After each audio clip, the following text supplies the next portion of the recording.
Dumagungdong hanggang sa labas ng stadium ang sigawan ng mga Pinoy na saksi sa pagdepensa ng Gilas Pilipinas sa gintong medalya sa 33rd SEA Games. Pinataob ng ating men's basketball team ang koponan ng Thailand sa baluarte nito kagabi, 70-64. Kaya Pilipinas pa rin ang hari ng basketball sa Southeast Asia. Diriwang po ngayon yung mga Pilipino dito sa Bangkok, Thailand.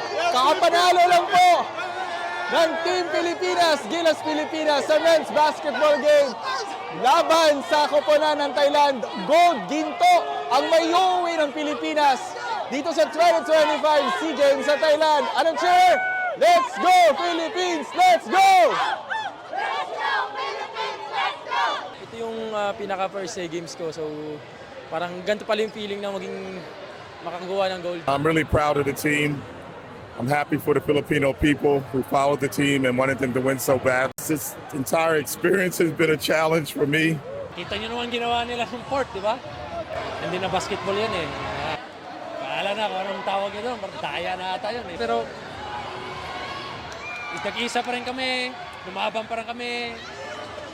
Kahit anong gawin, basta Pilipino yung kalaban. Ka-back-to-back nila sa ginto ang Gilas Pilipinas women's team na pinadapa rin ng Thai counterpart sa final score na 73-70. Feeling daming nanood na super happy ako sa crowd. Talagang nag-support sila kahit sa Thailand yung game. Sa boxing, walang kawala sa malalakas na suntok ng Olympian na si Yumir Marshall ang pambato ng Indonesia.